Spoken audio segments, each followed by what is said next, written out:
Oh, marvellous. Welcome, really welcome. Naturally, I think this is the most important session of the conference, so I'm glad to see a good turnout. And I want to say just a couple of things, and then I'll very quickly introduce my panellists so they don't have to sort of talk about themselves for too long. And then we've had quite a lot of questions submitted, but I really would like this to be as interactive as possible. I think we've had some great conversations this morning and yesterday, and certainly whenever patients, the idea of patients as a realistic and proximal concept have come up, there have been lots and lots of comments and questions from the floor, so let's sort of give more power to that. I'm somebody who came from Big Pharma and crossed the Rubicon into biotechnology about 10 years ago, and it's the best thing that's ever happened to me. Firstly, because I've got to work in small organisations with some amazingly passionate and innovative people. And secondly, because I'm afraid that is the way of the world, and if you haven't gone bio yet, even if you're a chemist, you're definitely going to. So I was at university in the 1980s when we discovered chemicals, and I think that word was used advisedly because we literally kind of found them and went, oh, I wonder what this does. And so our model of drug development came from always accepting that there were things about the chemicals that we were working on. And, you know, we were very good at the chemistry and we fine-tuned them, but there were always going to be things that we didn't understand about the chemical drugs that we were giving to people. And we just accepted that because we discovered them. We found they'd done something. We didn't necessarily know everything about them. So that has kind of modelled the way in which we do drug development. And I fundamentally believe that we are heading for a movement into another room where genomics and proteomics and mapping out signalling pathways and so on will enable us to genuinely understand our disease areas and our diseases and our on and off target effects. So I think the way in which we research and bring medicines through development and then make a value argument on the quality of those treatments and the longevity that they should have and the price that they should command is going to fundamentally change for everybody. And I think if you're not ready for that, you need to sort of strap yourself in, basically. So I think biology is very important and leads us into a new age. But equally, I think that patients and the proximity of patients leads us into a new age. We've heard discussions already at the meeting about patients being on our minds, which is lovely, as patients being opportunities for us to gather some data, which is lovely. Patients are even, being involved in consultations with regulatory authorities, and so there are various pilots and activities going on with that now. So they are definitely more involved in what we are trying to do, whether that is something that sits comfortably with people or not. But equally, patients have taken their destinies into their own hands. There are many examples of, I've worked in rare diseases the last 5 years, very privileged to have done so. Patients, and their families who've sort of decided to take their destiny into their own hands and map out what their disease will mean, how they can try and bring forward research so that a cure can become a step closer. And they've actually found the pharmaceutical model often to be frustrating because it's quite slow to take up their innovative ideas and push things forward. So, so there are examples of patient organisations setting up non-for-profit pharma, which, Didier is representing Genathon here, and of setting up funds and pushing forward research and development work that they've paid for themselves. So, patients are the new model. And they're going to be there at the beginning and starting off research, and they're going to be at the end talking to regulators and talking to payers and helping value judgments be made about the things that we develop. So that's definitely enough from me, and I'm going to shut up. I want to say a few things about my panel, and I'm afraid I brought the wrong printout with me, so I'm going to read it off my iPhone, but that's fine because I don't yet need reading glasses. So let's start with Nick first. So Nick is chairman of the AKU Society, and they're a patient group that help people with the ultra-rare disease alkaptonuria. He's also co-founder of Find a Cure, which is a charity supporting the growth of patient groups and encourages things like drug repurposing and research into the links between rare diseases and then common diseases. I've got to my immediate left Austin, who's come here from Almec, Diagnostics and Discovery. They're based in Northern Ireland. So he's an expert in personalised medicine and also in companion diagnostics. So I hope we get a chance to talk about those in the panel because they speak directly to patient-centred care. We have Josie Godfrey from NICE here. She's Associate Director of the Highly Specialised Technologies Group at NICE. She was instrumental in establishing this Highly Specialised Technologies programme, and it reviews and makes recommendations for new and existing drugs for very rare conditions within the NHS in England. And then last and not least, we have Didier Cazergue, who's Director of Regulatory Affairs at Genethon in France. Genethon is a wholly patient charity-owned gene therapy pharmaceutical company. They had the law in France changed so that patient organisation could be a pharmaceutical manufacturer, and they're not for profit. Interesting. So Didier has led regulatory affairs at Big Pharma. He comes today from Genethon, as I've said, and they work with the very large and well-funded French muscular dystrophy charity AFM. So that's all of us. I think we have a lot of interesting perspectives to share with you, and I would like to just kick off with a question, really, a sort of a broad-based question. I start off with, I think, with Nick, and that is patient advocacy is something that's, become more and more important to all of us to understand.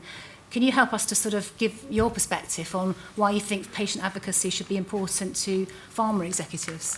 Sure. I think the landscape has completely changed over the past 20 years with the advent of the internet and social media.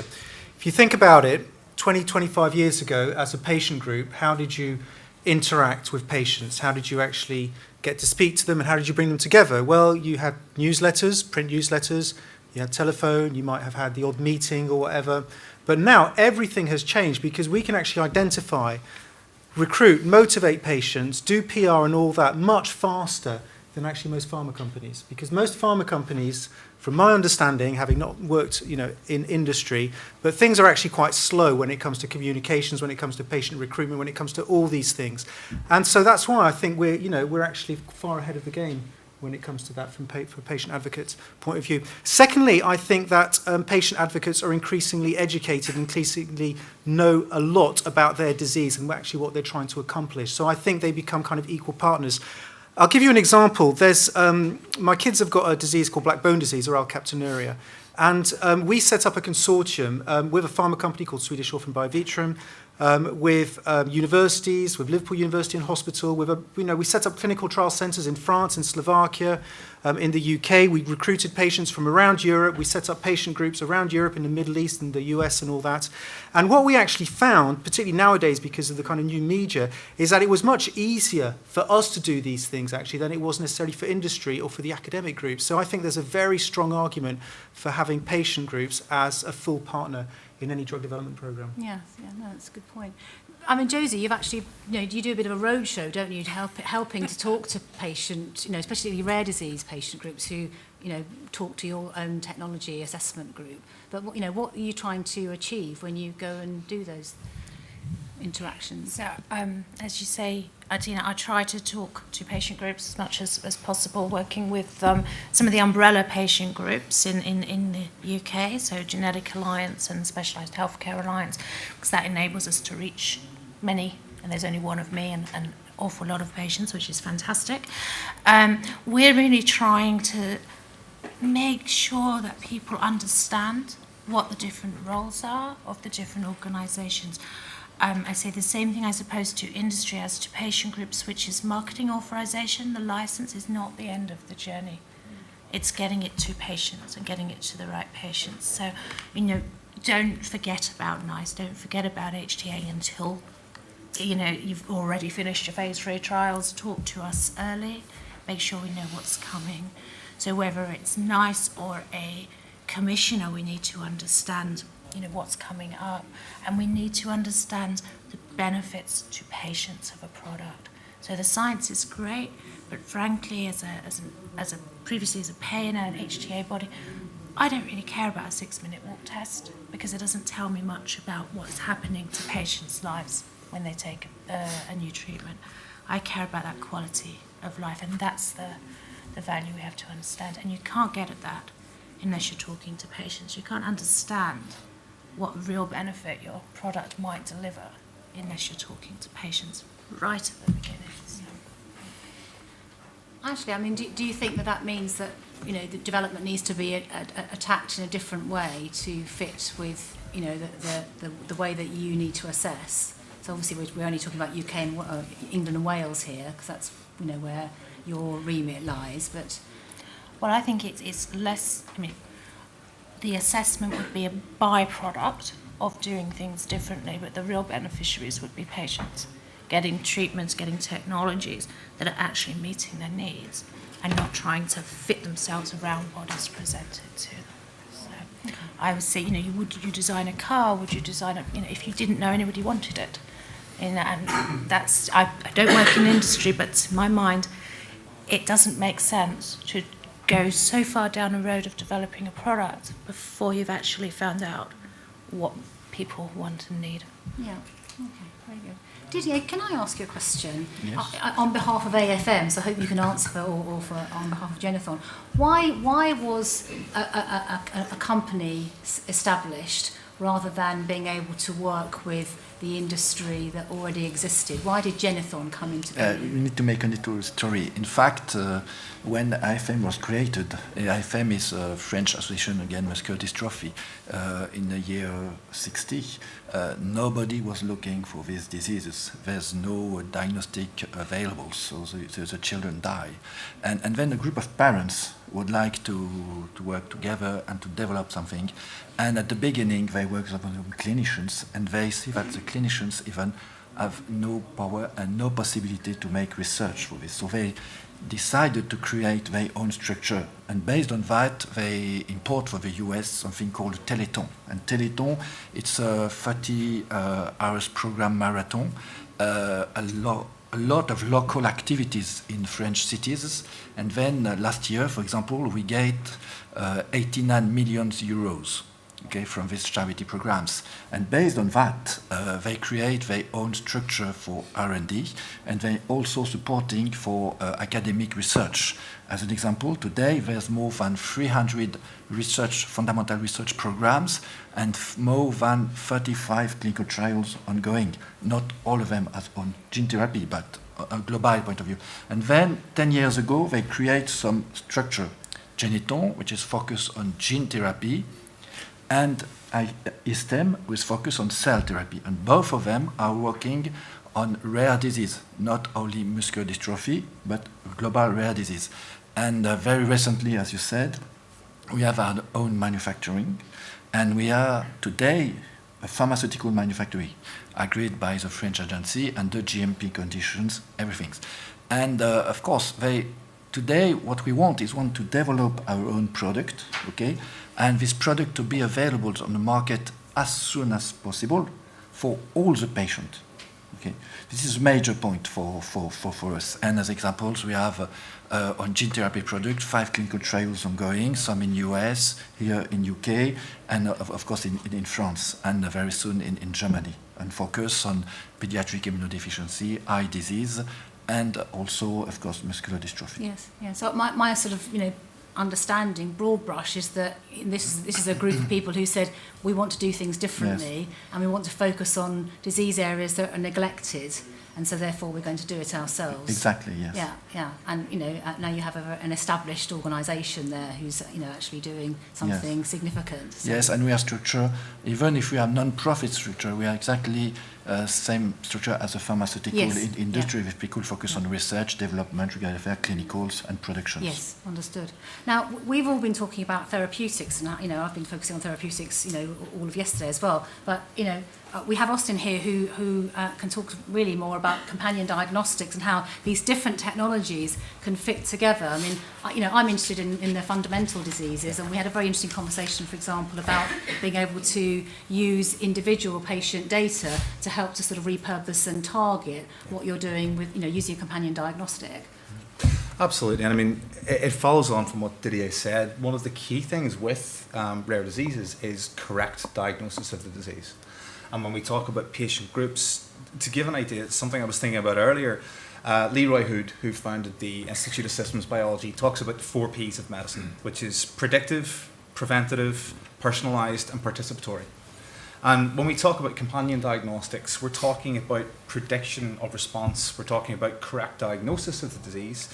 When we talk about personalised, we're talking about giving therapies based on the patient's needs and on the indication that they have.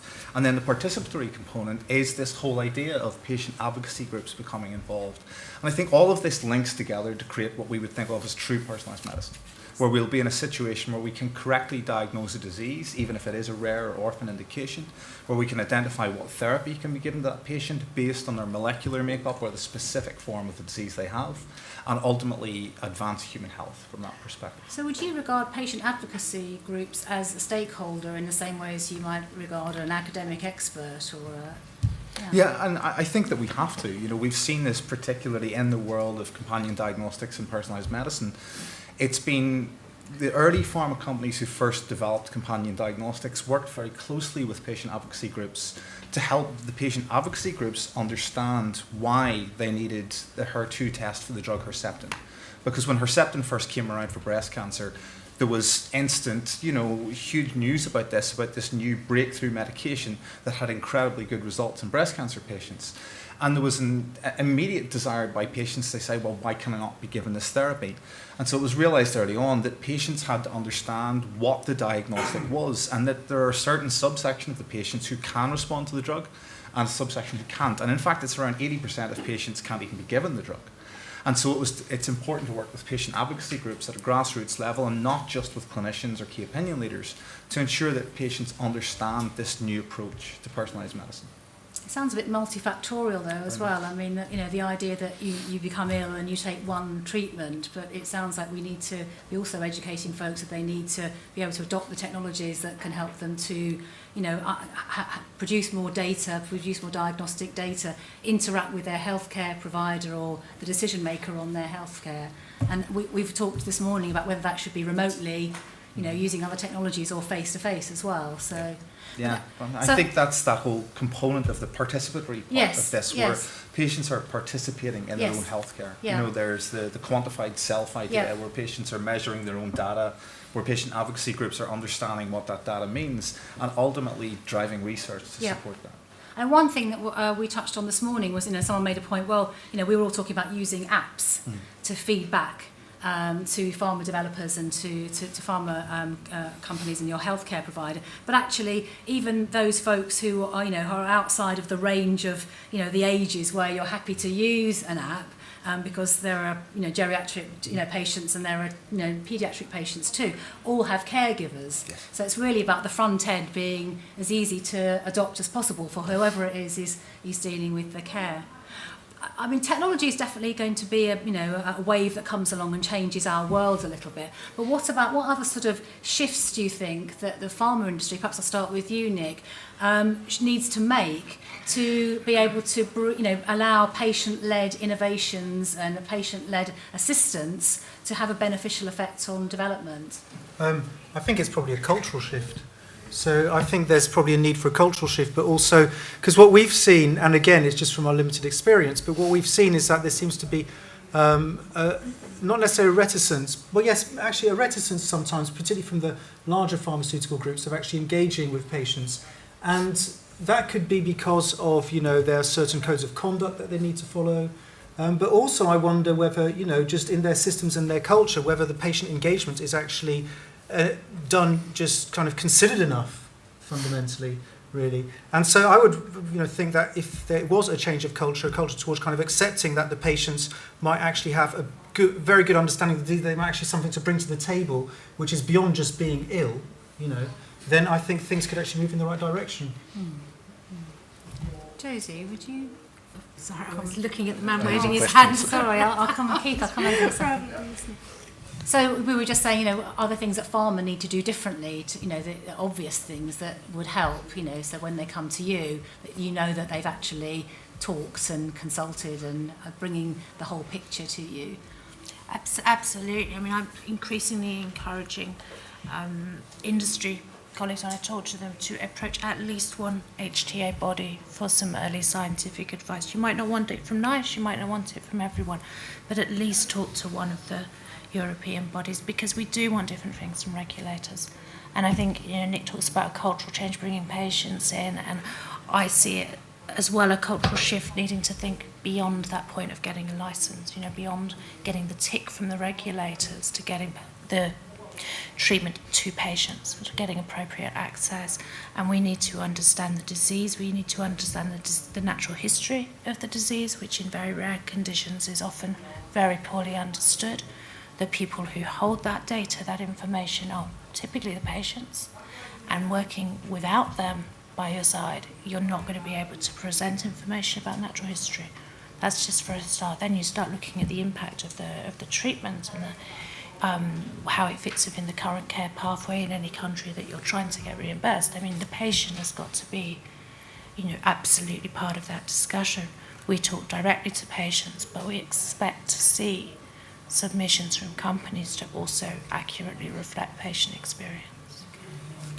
I mean, Didier, do you think Genethon does things differently because you're patient-owned, or do you think you fall into the same culture trap as all pharma? I don't think we may think differently. In my opinion, in the past, patient associations and the pharmaceutical industry work on a parallel way because they don't know themselves and there's no exchange. And now, in the last 10 years, things have changed. Very large patient association, I understand they have to work with pharmaceuticals in a win-to-win relations. And I completely agree with what you say. We have much more relation with biotech and little pharmaceutical company compared to very big pharmaceutical company. I think that big pharmaceutical company have perhaps some problem to work with patient association and also be very prudent regarding the scientific evolutions. Oh, yeah, that's true. Okay. I'm going to ask you that question in a second. I just want to come to Keith, if I can, to make sure that I answer. Hello, yeah. It was really on the discussion you were having. I think I went to a talk recently around social media and the legal implications of the use thereof. And frankly, I think Big Pharma have had their fingers burnt quite badly a few times. So I think the reticence is not just because they don't want to do it, but where they have tried in the past, they've kind of got hoisted up for trying to engage with patients, and patients saying things like, I feel much better when I've taken this particular drug. If it's on a site sponsored by that company, then they are in breach of some of their ethical requirements. So I think it's not quite as clear cut as them not wanting to do that. I feel like I'm defending the pharma companies here, but I think it's not quite so straightforward, and I think the regulators have got quite a lot to answer for around that. Yes, I think coming back to the question, what way do things need to be done differently? That's a wall that does need to be knocked down. That threat of inappropriate patient engagement. Yeah. Can we take a question over here, please? Ian Holborn. It's more of a comment on the last thing. I would say it's probably the sequencing of when Big Pharma engages with patient groups. It's usually post-marketing authorisation activity, which is maybe more cynical. Let's get the patients on side after we've got all the regulatory hurdle, as opposed to really engaging with the patients at the time when you're developing the product and really understanding what their needs are. Yeah, it sounds daft, doesn't it? I mean, there was that discussion about Coca-Cola this morning. I mean, can you imagine launching a soft drink and never asking anyone to try it or finding out what they thought until you got it in the shops? I mean, it's a nonsense. So, Massimo. Yeah, more than question is an observation, because it's interesting the experience of Genethon. We have something similar in Italy that is based on Teleton. Yes. But I was thinking now, so basically you said that everything starting from a small group of patients or parents anyway. Parent of patient, exactly. And now you grew up to the end, because basically you are able to complete the discovery, the development, and the production, okay? Yeah. So what they are telling us is that the patient took the control of the entire process. This is an observation, okay? No, but you can tell that. But for example, today we have a big questions because we are not very far from marketing authorizations. Are we ready to market a product, or would you like to do it with a pharmaceutical industry? We don't know. We are open to every possibility. But what we think today is that we have to work together with the pharmaceutical industry, okay? Because we don't know all what is pharmaceutical development, marketing, and everything. Even in Genethon, we are most of people who work in development, production, clinical development, regulatory affairs are coming from the industry. We are not today as strong as a pharmaceutical industry.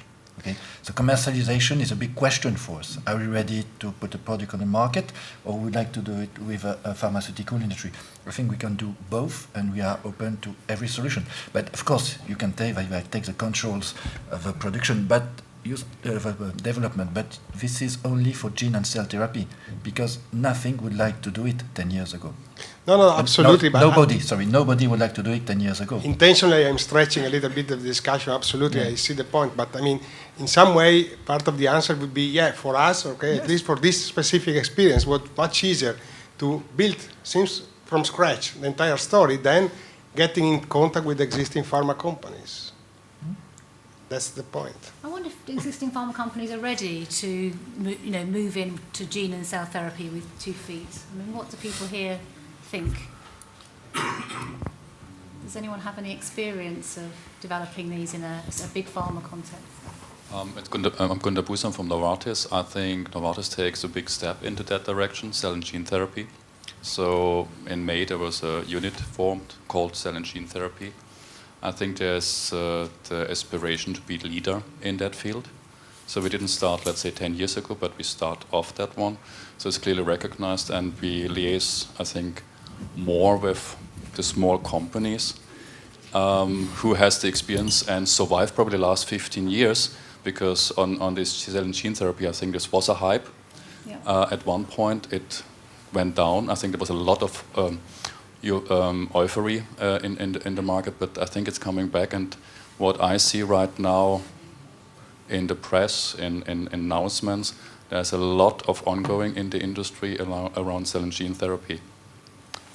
For my personal reading, it's still a very immature industry, but it has a lot of promise and a lot of hope in that, and I think it's going to realize as well. I'm personally very, very keen that pharma should get engaged. I mean, despite my comment this morning about farmers leaving biotechs alone, 10 years ago or 15 years ago, monoclonal antibodies were terribly exotic, and they occurred somewhere on the west coast of America, and you may have lost or made some money on buying some of their shares if you were feeling adventurous, but they really were something that was very strange, like space exploration, and terribly specialised. They didn't touch any of our lives. Whereas within a 5-year period, every major pharma company, and AstraZeneca was the last one, had invested in monoclonal antibody companies. So they had subsumed the technology by bringing the companies on board. And I genuinely feel that we are heading for that kind of sea change again in the industry where genetic therapies are concerned. So it's I think it's coming soon, to a pharma near you, really. Sarah? Thank you. I'm interested in some of the comments that Didier's made about the fact that the way that you operate and are structured are like a traditional pharmaceutical company. But I wonder if you could say a little bit more about how the ownership of the company by patients and by carers influences different aspects of what you do, because obviously the ownership model could say we want investment into these diseases which are neglected by traditional pharmaceuticals, and that's about an ownership and funding model that says invest into this area in a more philanthropic way. But presumably it goes beyond that, and it's much more about changing the way in which pharmaceutical research and development is done to engage the patient at all levels, rather than what we've been hearing elsewhere, which is adding it on at the end. So, regarding the structure, for example, in the board of Geneton is an association, so it is a non-profit association. There's a specific rule for that in France. In the board of Geneton, there's parents of children and also people coming from the industry and from research, fundamental research. In the active management, there's only people with experience for research, for clinical development, for regulatory affairs. Okay. And of course, the investment is decided by the board, by the IFM.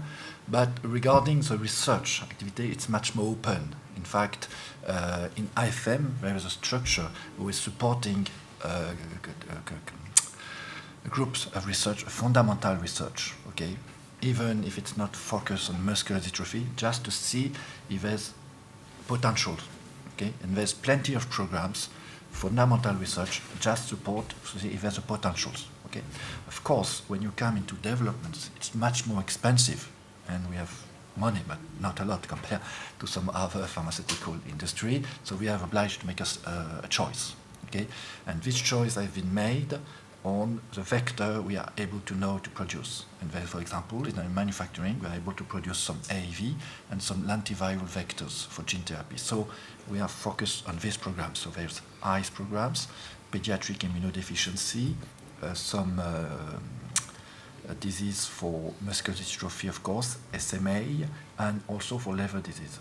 Okay, so of course, in this case, you're obliged to make choice because productions for gene therapy and clinical trials for gene therapy are very, very, very, very, very expensive. Sometimes I would like to add for regarding the fact that very big pharma are not coming to orphan drug or to gene therapy.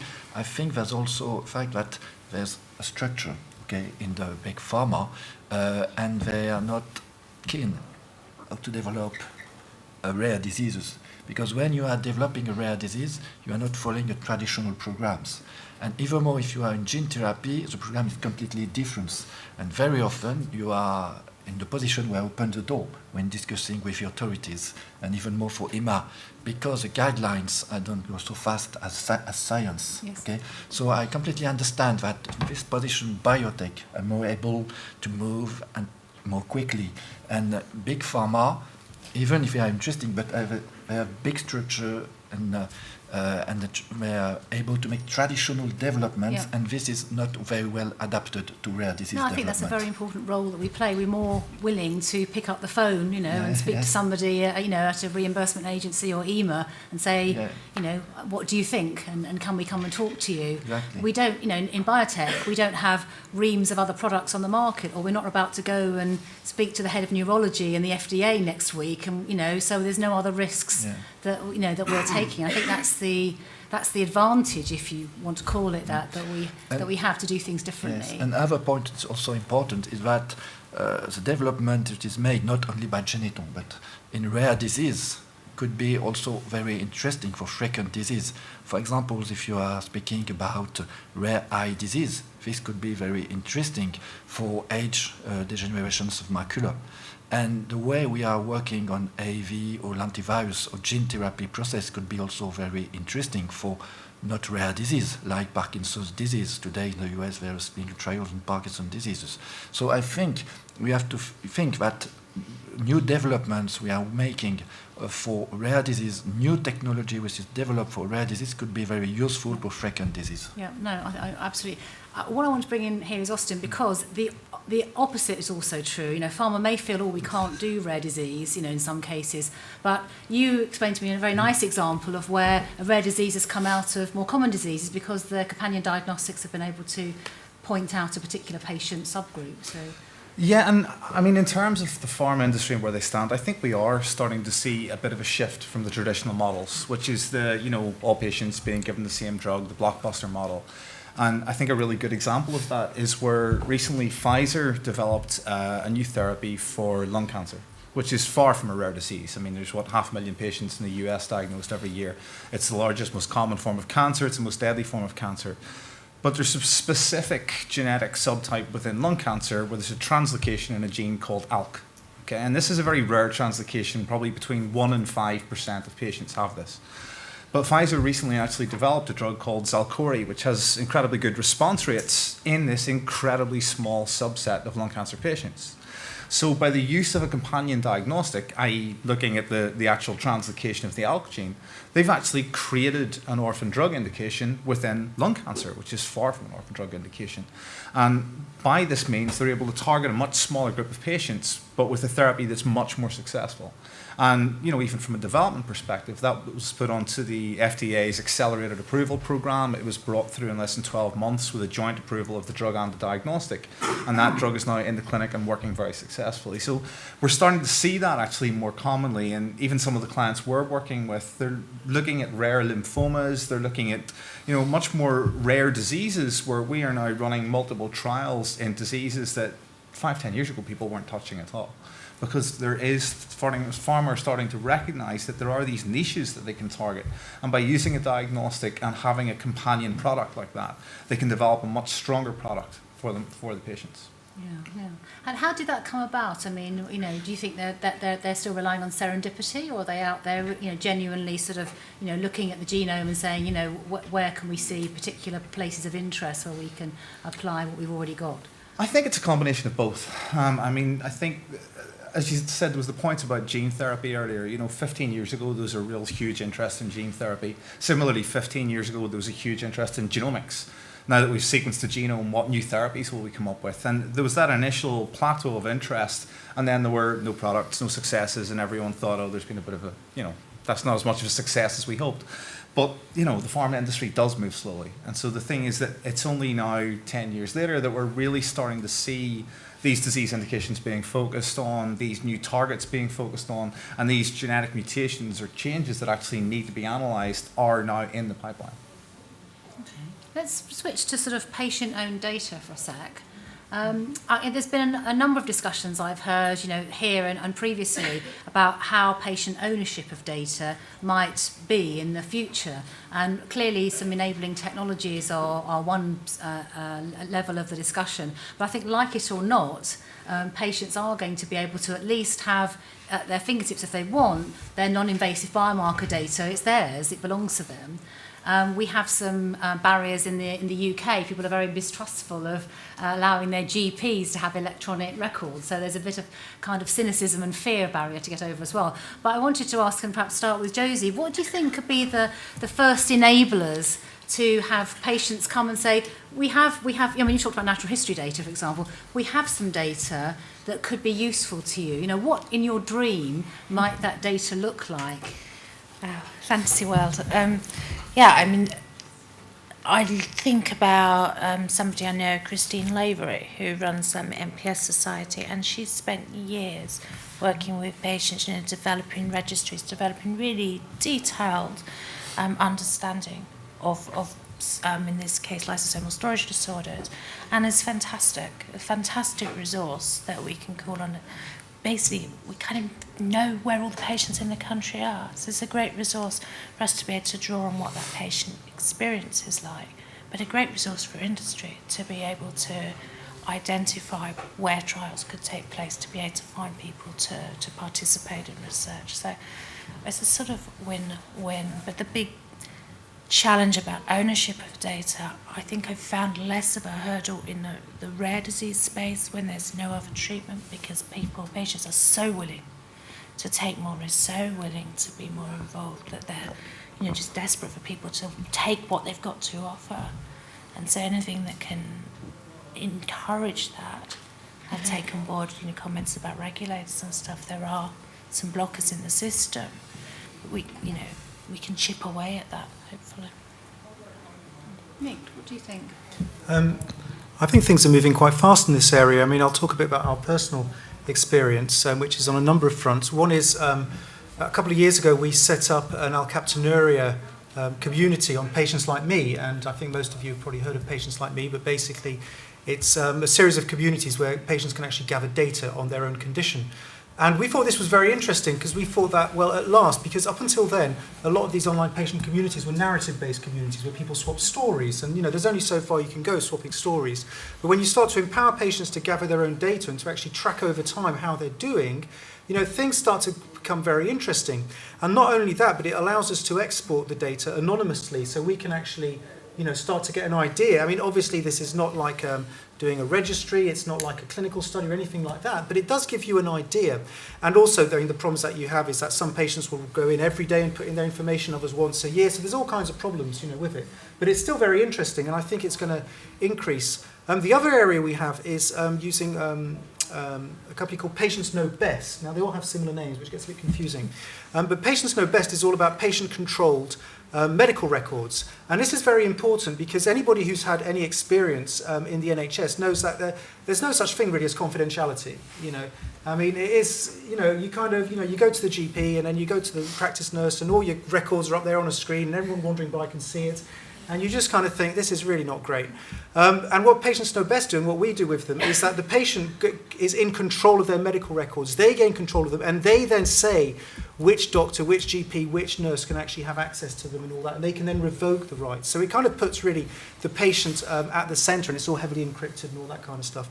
And the third area really is registries. And last week we were at a conference and there was Sanford Research who were presenting something which seems very interesting, which we're going to look into, which is basically they have now a service to set up free registries for rare diseases, any rare disease, entirely free. And it looks absolutely fantastic. So we're going to be looking at that. Okay, very cool. Very cool. Is that Sanford or Sanford? Sanford, S-A-N-F-O-R-D. Shall I just see if there are any questions from the floor at this moment? We seem to be talking amongst ourselves, right?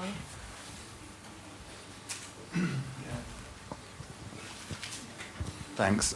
Just a thought struck me about this business about digitizing the pill so that payers in particular can examine the compliance records of patients. The first question is obviously if a medicine is deemed not to be effective, are they taking the medicine at a particularly efficacious regime?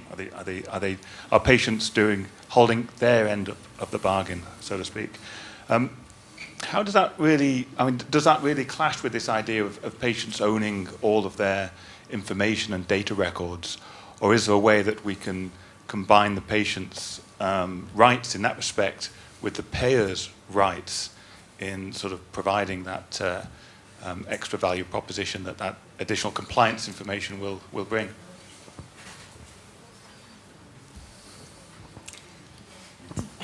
I think that's definitely one for you, Josie. I thought it might be, yeah.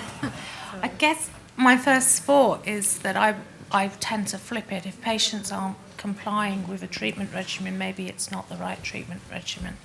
And maybe it's less about patients upholding their end of the bargain than thinking, well, why are patients not taking it? Is it because it's it's a huge burden and the benefit isn't worth it? That tells me a huge amount about the value of a technology that we're looking at. And it's right back to what I said right at the beginning. If you're not talking to patients about what they want and need, you may well end up with a product that patients don't then take, and that isn't. In terms of owning the data, it is a challenge, but one of the reasons we work so closely with the patient groups is to be able to get them to come forward with those kinds of information, because ultimately patient groups want the right treatment for patients, not the wrong treatment that just happens to be there but isn't really working for them. So it's not easy, but I think it's that dialogue, and it's that continual dialogue that means that people are more willing to trust their data into different things. If they understand how it's used, if they understand the process that it's going into, then we find people are more willing to share than if it just looks like a big black scary box that decides whether or not they get money or not. Can I ask Josie one thing, and that's something that I've heard from patient organisations and parents, is a concern that if various new technologies are being developed in one therapeutic area where previously there's unmet medical need, does the first one get all of your budget and attention, and do the others basically wilt by the wayside, or is there some sort of evaluation process whereby when you end up with a number of choices you can adjust how much spend there is on each of those? Yeah, it really depends on the situation. So there's my non-answer for you. If it's really almost an alternative, of the same patient groups, then often once you've already gone through introducing the first therapy, you can actually just manage the entry of a second or third without needing to invoke over a nice technology appraisal or an HS, a highly specialised technology evaluation, or a formal commissioning policy, because it's manageable within the budget of a service. So it's only really when that's not the case that you start to come up against challenges. We would hope that there's no disadvantage to being the second, but similarly, we also know that if there are a lot more products, we would hope to see that drive price down. I mean, that's just, that's why we want competition. We want better drugs for less money. And of course we do. We want to get more to more patients. We haven't really seen that happening in the ultra-orphan fields, in the very rare diseases. So for something like Gaucher, there's now more than one treatment available. A lot of the diseases I deal with, there really is nothing or maybe one treatment. So I think we're a long way off seeing that competition. Make them cheaper, that'd be great. But you think it'll bed down rather than needing different incentives for very innovative developments for rare disease? I would hope so, but it's such an early stage, and it's taken a long time to get to the point where there are sort of 6 or 7 drugs in the enzyme replacement therapies, but it feels like it's speeding up. And that might just be my perception, but it feels as if it's... Yeah, no, I'd agree too. I just want to ask Nick something, because I want to come back to the idea that we discussed before the meeting, and we haven't had a chance to raise it here yet, and that's about repurposing. And the idea that you have existing treatments out there that can be repositioned. Now we understand the genetics of conditions, and we understand which patient groups might benefit particularly. I mean, can you say anything about that for us? Because I know it's something that you feel strongly about. Yeah, sure. Well, I mean, in my personal case, the drug we're developing for alkaptonuria is a repurposed drug. Actually, originally it was a weed killer. It's called nitisinone, and the guy who discovered it, a scientist, I think he was at ICI, noticed that it came from around the bottlebrush plant in his garden. There were no weeds, and he synthesized the drug, nitisinone, and now the second most sold weed killer in the world is an analog called mesotrione. And then this drug nitisinone, because it works in the tyrosine pathway in plants and in humans, was then, through lateral thinking, they thought, well, we could use that to cure a disease called tyrosinemia type 1, and it's been an absolute miracle drug. I mean, kids with tyrosinemia type 1 used to die by age 3 of liver cancer. Now they're in full health. It's absolutely incredible. And it works on the same metabolic pathway as alkaptonuria. So some guys at the NIH about 10, 15 years ago thought, well, it should be able to work for alkaptonuria. So that's a good case of drug repositioning, and we're now doing these trials. We're in a phase 3 trial. We've nearly finished recruiting all our patients, and we've got then another 3-4 years to go to get the data. So that kind of opened our eyes to this whole idea of drug repositioning. It's not a new concept. People have been talking about it for a long time. Okay. But at Find a Cure, what we've done is we've teamed up with an American group called Cures Within Reach to look at how we can reposition generic drugs for rare diseases, because there's no IP for these drugs, no one's interested in actually developing them. And so what we've been looking at is the concept of a social impact bond, because the problem that we get is if we always depend on grant money to reposition these drugs, we're going to take forever. And there's a whole bunch of these drugs out there to be repositioned. I mean, Bruce Bloom at Cures Within Reach, he's got a network of hundreds of different physicians and scientists. And when he put out a call, a few months ago to find out who had drugs to reposition, he had something like 50 or 60% of people coming back saying, well, we could use that drug for that, and that drug for that, and that drug for that. So there's a gold mine. But the key problem is, one, a market failure because of there's no IP, and secondly, where does the funding come from? So we're working on this idea of using what's called social impact bonds, where, in a nutshell, what happens is you need to find a payer, so in this case, potentially the NHS, who says, yes, if you develop the drug, we will pay you on success based on how much we actually save on treatment. And that then allows you to go and raise money from investors. Because you can say, if we develop the drug, we'll get paid and you'll get your money back plus some. And that then allows you to create a virtuous circle to then redevelop more and more and reposition more and more drugs. So for us, it's very early stage. We're trying to put all these things together to come with something that works, but we're pretty hopeful. Disruptive enough for you? Didier, please, sorry, and then I'll come back to... I think that repositioning is very important, because if we think to gene and cell therapy, it will be available in 5-6 years. So we need something for the patient during these times. And also at AFM, we are supporting some repositionings for the drug, but we think, and we are positioned that is not our job, because our job normally will be to go for a new gene therapy, cell therapy, or even, if it's possible, new molecules. Okay. I'm also involved in another structure called Treat-NMD. It has been created by also patient associations from US and Europe and supported by European programs. And they created an expert group, Americans and US and European. And we make evaluations of products. And most of the time, these products are coming from a little pharmaceutical structure or university, and most of the time is repositioning. Okay, and what the patient association either in France or US ask for this, they ask this assessment made by this TACT, this is the expert group for Treat-NMD. And of course, sometimes they support and they give money to support the development of these products. And for me, even if I'm working on gene and cell therapy, I think that repositioning is something very, very, very important. Yeah. Yeah, I mean, I'm sort of saying diagnostics must, obviously play a big part in that. So you must be sort of thinking. Yeah. Well, I mean, I think this idea as well. What you just said, the idea of understanding the pathway that a drug targets and then changing the way that you're treating, that's something that again we look at very much fundamentally when we look at the biology of a disease. And quite often we don't necessarily fully understand the mechanism of action of a drug. And the more we can explore that and understand the fundamental biology of a disease, the more we can look at how drugs can be better used, either repurposed, repositioned, or used in more intelligent combinations.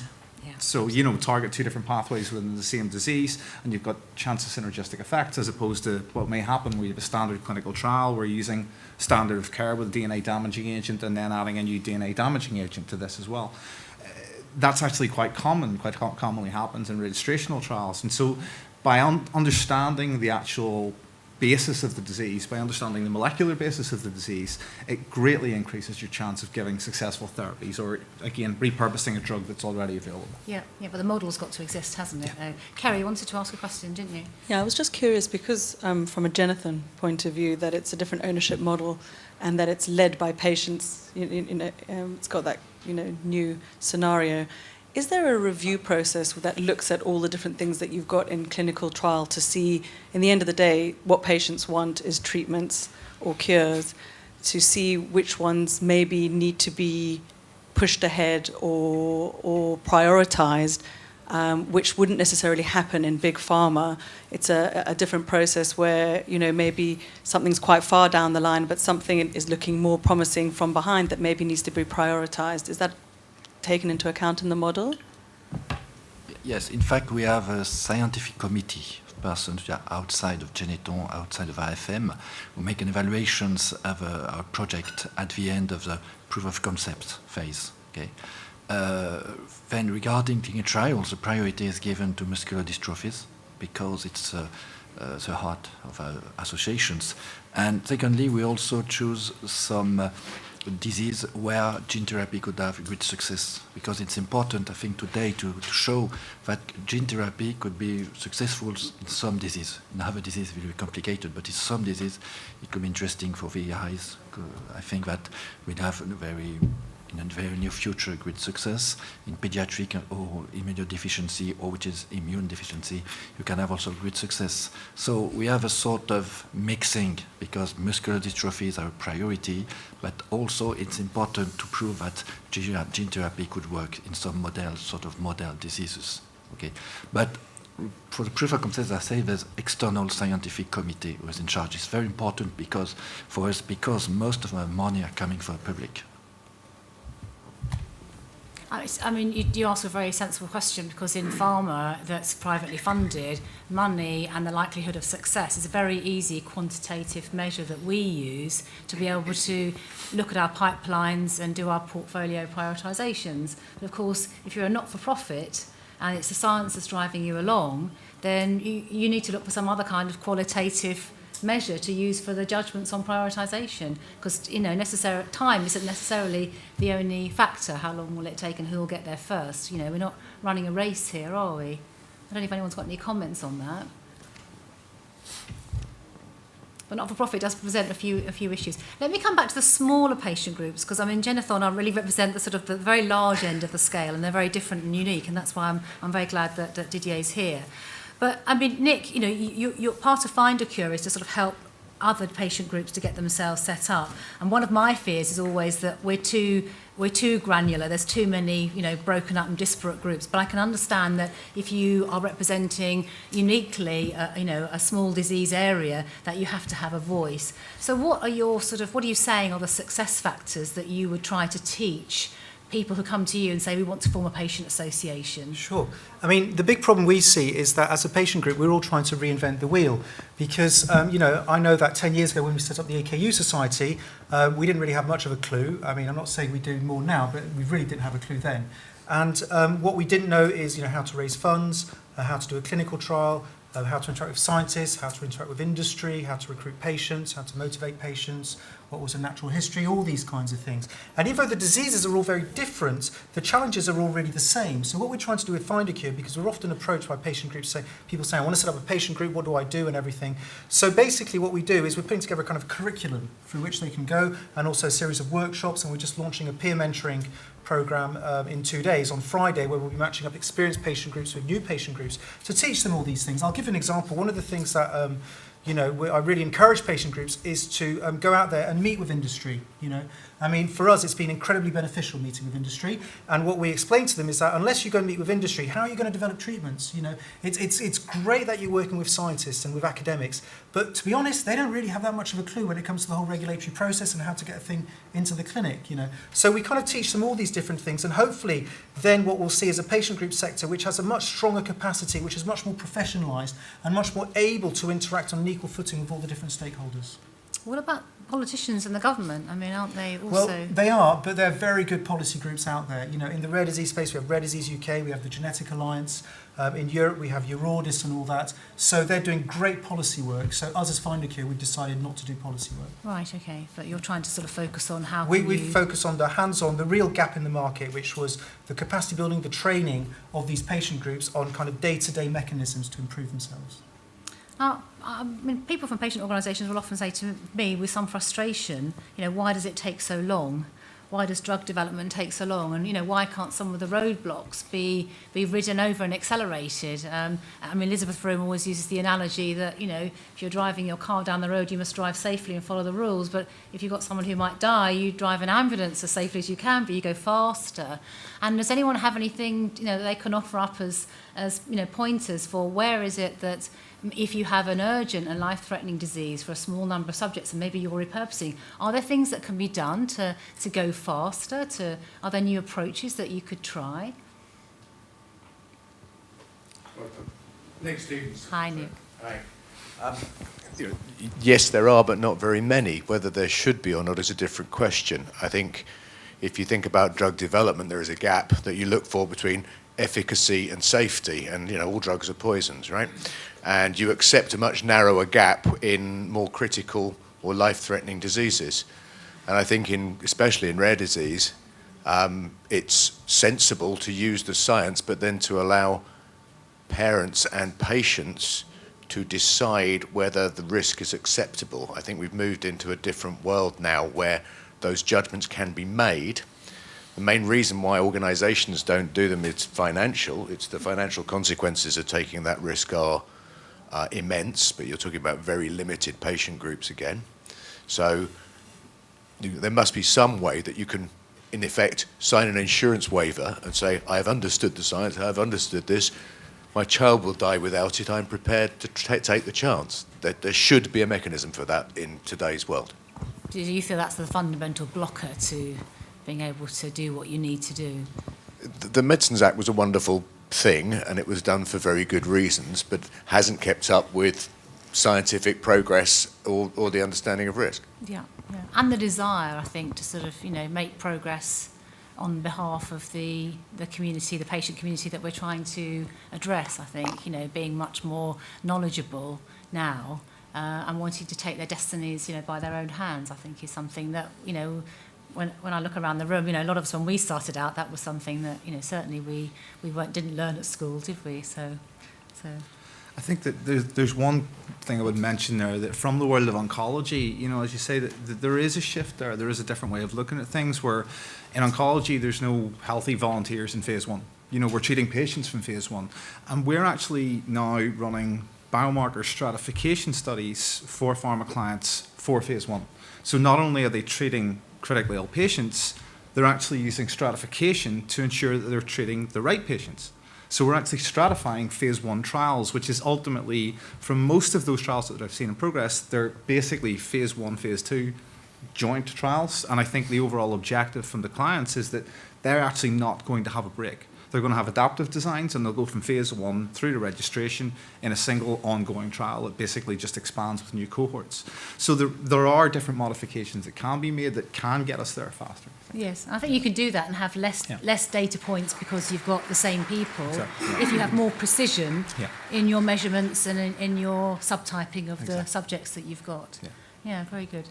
Didier, one last very short comment because we're about to run out of I just say time. I think today the agency are moving their way. If you have, for example, a very rare disease, you can then discuss with the agency, IMA, or national agency, and discuss with them and to, for example, make a clinical trials only with 10 patients and submit with 5 patients, depending of your endpoint. Okay, but also it's very, very important to discuss with the agency.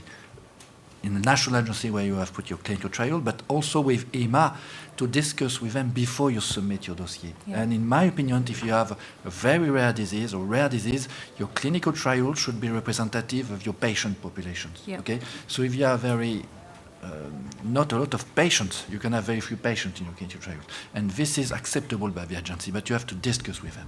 Again, that's a different world, isn't it, than the one we're used to. Well, we have run out of time. I want to thank you all for coming, and I want to thank the panel very much indeed for a really good discussion. So